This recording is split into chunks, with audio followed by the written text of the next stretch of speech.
जय श्रीराम. श्री ब्रह्मचैतन्य गोंदवलेकर महाराज यांच्या प्रवचनी ह्या पुस्तकातील आज 17 मार्चचं प्रवचन. काळजी आपल्याला भगवंतापासून दूर करते. सत्वगुणात भगवंत असतो तेव्हा त्या मार्गाने आपण जावे. भगवंत आपल्यात यायला सर्व कर्मे चांगल्या प्रकारे केली तरी भगवंतार्पण बुद्धीने करावे. व्यवहार सोडू नये, प्रयत्नही कसून करावा, परंतु त्याबरोबर मन भगवंताकडे कसे लागेल इकडे लक्ष द्यावे. आपण प्रपंचाची जितकी काळजी घेतो तितकी जरी देवाची घेतली तरी खूप होईल. आपण किती परस्वाधीन आहोत हे आजारी पडलो की समजते. तेव्हा आपल्या हातात किती सत्ता आहे हे ओळखून राहावे.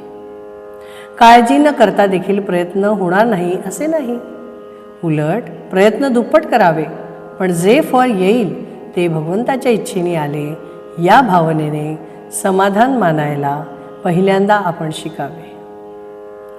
आपण स्वतःबद्दल काळजी करतो याचे कारण असे की आपण आपल्यापेक्षा जास्त दुःखी असलेल्या माणसाकडे पाहत नाही. एक म्हणतो की मला लोकांच्या देण्याची काळजी आहे, दुसरा म्हणतो की मला लोकांकडून माझे येण्याची काळजी आहे, तर तिसरा म्हणतो की मला माझ्या मुलाबाळांची काळजी आहे.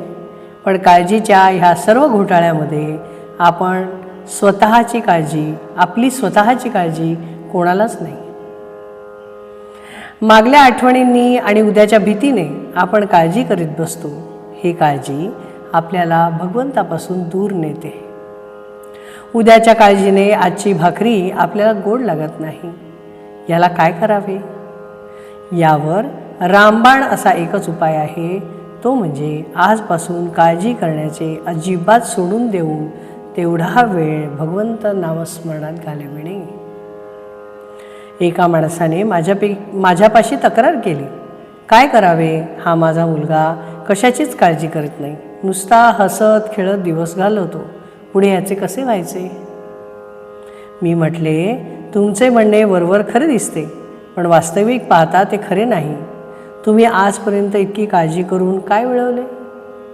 शारीरिक आणि मानसिक त्रास भोगला आणि भगवंताला विसरला, इतकेच ना? मग तेच तुमच्या मुलाला का शिकवता? त्याने आपले कर्तव्य जरूर करावे आणि आनंदात राहावे, पण काळजी करू नये असंच मी त्याला सांगेन.